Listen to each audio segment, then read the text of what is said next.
ژاپن کشور شگفتی‌هاست و هر خارجی رو متحیر میکنه. سال تحصیلی توی آوریل یعنی بهار شروع میشه و در مارس یعنی زمستون به پایان میرسه. اما چیزی که جالبه در مورد قوانین و مدارس ژاپن هستش. با من تا آخر ویدیو همراه باش تا این حقایق رو واسط بگم. سلام دوستان عزیزم و به کانال فکت فارسی خیلی خوش اومدید. شماره 1. معلمان دانش آموزان رو از کلاس اخراج نمی کنن. این کار توی مدارس ژاپن برخلاف قانونه بود. توی ماده 26 قانون اساسی ژاپن هم اومده که همه مردم حق دارن که از آموزش برابر برخوردار باشن. به همین دلیل معلمان ژاپنی جرئت نمی کنن که دانش آموزان بی‌انضباط رو از کلاس بیرون کنن و همچنین معلمان عادت دارن که با این گونه دانش آموزان کنار بیان. شماره 2. دانش آموزان و معلمان سر کلاس درس کنار هم غذا میخورن. این به این معنیه که به دانش آموزان یاد داده بشه کلاس درس نه تنها مکانی برای یادگیریه بلکه میتونه مکانی برای لذت بردن و تفریح در کنار هم باشه. توی مدارس ژاپن هیچ کافتریا و بوفه‌ای برای خرید غذای دانش آموزان وجود نداره. شماره 3. دانش آموزان توی پایه تحصیلی خودشون مردود نمیشن.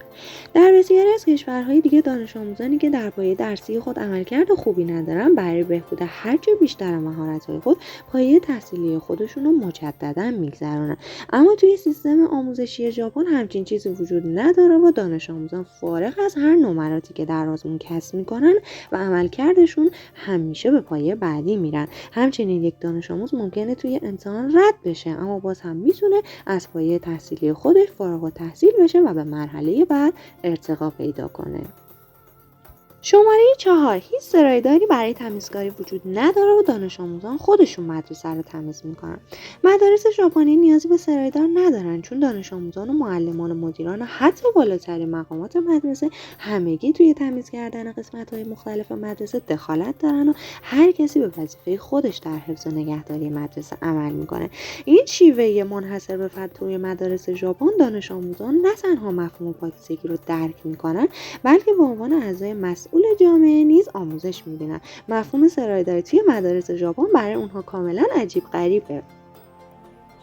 شماره 5. خوابیدن سر کلاس درس. دانش آموزانی که در صبح و بعد از مدرسه فعالیت باشگاهی شرکت میکنن بیشتر اونها به مدارس جوکو یا مدارس دانشگاهی میرن و در اونجا چیزهای بیشتری مثل زبانهای دیگه صحبت کردن رو یاد میگیرن. به این ترتیب این دانش آموزان زمان کمی برای استراحت کردن و خوابیدن دارن. در نتیجه بسیار از اونها نمیتونن با خستگی و خواب‌آلودگی شدید خودشون مقابله کنن و تو کلاس درس به خواب میرن. این برای معلمان عادی بوده و اونها دانش آموزان رو درک میکنن. دوست عزیزم مرسی که تا اینجای ویدیو همراه ما بودی. یادت نره که دکمه سابسکرایب رو بزنی تا ویدیوهای بعدی ما رو از دست ندی.